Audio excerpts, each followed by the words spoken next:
ये जरूरी तो नहीं कि इंसान हर दिन मंदिर जाए, बल्कि कर्म ऐसे होने चाहिए कि इंसान जहां भी जाए मंदिर वहीं बन जाए।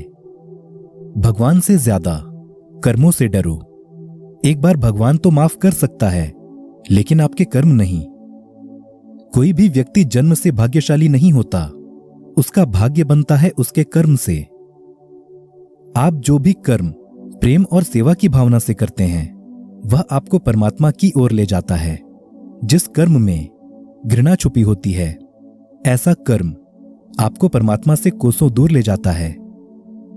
जीवन मिलना भाग्य पर निर्भर है, मृत्यु होना समय पर निर्भर है, लेकिन मृत्यु के बाद भी लोगों के दिलों में रहना आपके कर्मों पर निर्भर है।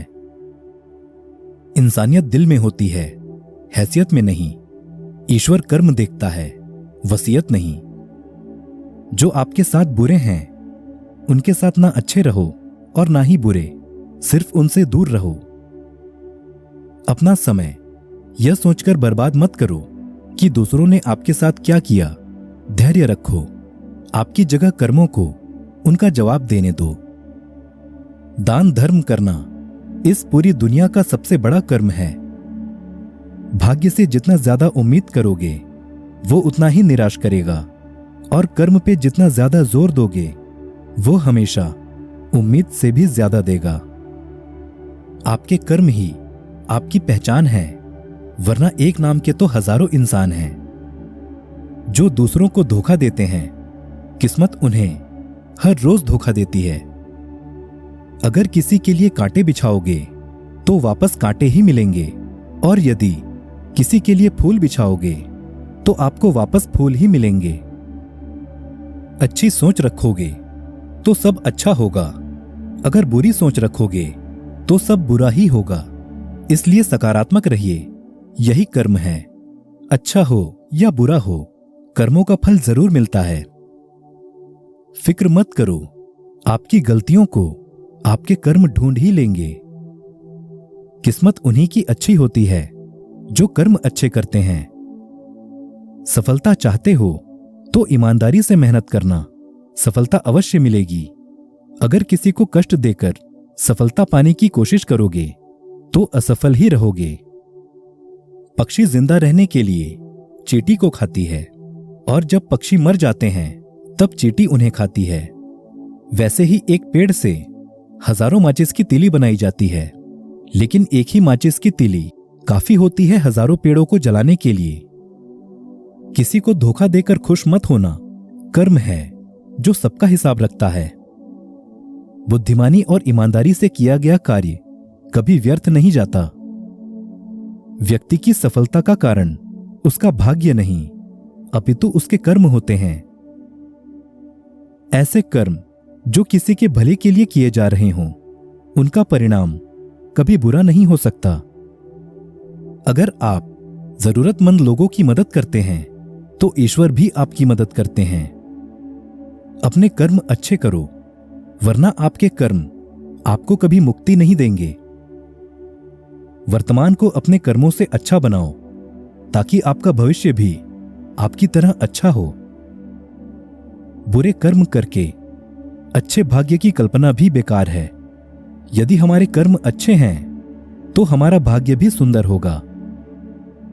अच्छे परिणाम प्राप्त करने के लिए पहले एक पवित्र उद्देश्य निर्धारित करो, और फिर उसकी सिद्धि के लिए अच्छे कर्म करो। आप सफल हों या असफल, ये सभी आपके कार्यों के परिणाम हैं। इसे कर्म के रूप में जाना जाता है। हर किसी को कर्मफल भोगना पड़ता है। अच्छे या बुरे कर्म की पहचान समय खुद देता है। कर्म दो दिशाओं में चलता है। यदि हम पुण्य कर्म करेंगे तो उसका फल हमें सुख के रूप में मिलेगा। अगर हम गैर पुण्य कर्म करते हैं तो हमें उसका परिणाम भी भुगतना पड़ेगा।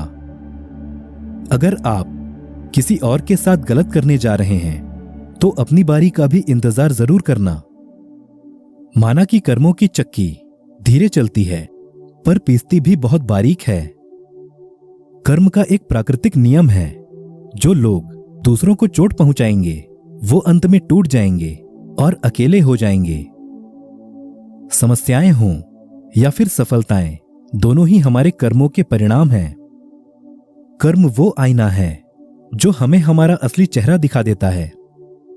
इस विश्वास के साथ जीने की कोशिश करो कि कर्म ही सब कुछ है। जो कर्म आप करोगे वही आपको भोगना भी पड़ेगा। बदला लेने के बारे में मत सोचो, आराम से बैठो और प्रतीक्षा करो। जिन लोगों ने आपके साथ बुरा किया है, अंत में उनके साथ भी बुरा ही होगा। कर्म कभी ना कभी सामने जरूर आता है। जैसा करोगे वैसा ही भरोगे। एक 25 साल का नौजवान लड़का था। उसकी अभी नई नई शादी हुई थी। शादी के कुछ समय बाद लड़के के पिता की मृत्यु हो गई। अब जब उसके पिता नहीं रहे और उसकी मां अकेली रह गई, तो उस लड़के को उसकी मां बोझ लगने लगी। कुछ समय बाद लड़का अपनी मां को वृद्धाश्रम में छोड़ आता है। वह बीच बीच में वृद्धाश्रम जाकर अपनी मां की खबर लेता रहता था। कुछ दिनों बाद वृद्धाश्रम से कॉल आया कि उसकी माता की तबीयत बहुत ज्यादा खराब है, तो उन्हें देखने के लिए आओ। लड़का अपनी मां की तबीयत देखने के लिए वृद्धाश्रम पहुंचा। उसकी मां की तबीयत बहुत ज्यादा खराब थी। डॉक्टर ने बताया कि आपकी माता अब ज्यादा दिन नहीं जी सकती। अब जब उसे पता था कि मेरी मां अब ज्यादा नहीं जी पाएगी, तो वो अपनी मां से पूछने लगा कि मां, अगर आपकी कोई इच्छा हो तो मुझे बताइए। उसकी मां उससे कहती है कि बेटा, मेरी आखिरी इच्छा ये है कि तुम इस वृद्धाश्रम में कुछ पंखे लगवा दो, क्योंकि यहां बहुत गर्मी लगती है। तब लड़का अपनी मां से बोलने लगा, आप तो अब ज्यादा दिन यहां नहीं रहोगी, तो फिर आपको यहां पंखे क्यों लगवाना है? तब उसकी मां उसे बताती है, बेटे, मैंने तो जैसे तैसे करके इतनी गर्मी में भी यहां अपना जीवन व्यतीत कर लिया, लेकिन जब तुझे तेरे बच्चे वृद्धाश्रम में भेजेंगे तब तू इस गर्मी को नहीं सह पाएगा। मैं नहीं चाहती कि मेरे बच्चे को कोई कष्ट हो, इसलिए यहां पंखे लगवाना जरूरी है। मां की बातों को सुनकर लड़के की आंखें नम हो गई और वह अपनी मां के पैरों में गिरकर रोने लगा। दोस्तों, हमारे किए हुए कर्म हमारे पास लौटकर जरूर आते हैं। यही इस ब्रह्मांड का नियम है। आखिर मनुष्य को उसके कर्म ही काम आते हैं।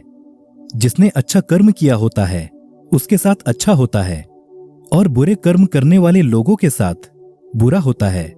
इसलिए हमें हमेशा अच्छे कर्म ही करने चाहिए ताकि हमारे साथ अच्छा हो। आखिर में हमारे साथ हमारे कर्म की दौलत ही आने वाली है। तो दोस्तों, मिलते हैं अब अगली वीडियो में। तब तक आप सभी अपना ख्याल रखें। हर हर महादेव।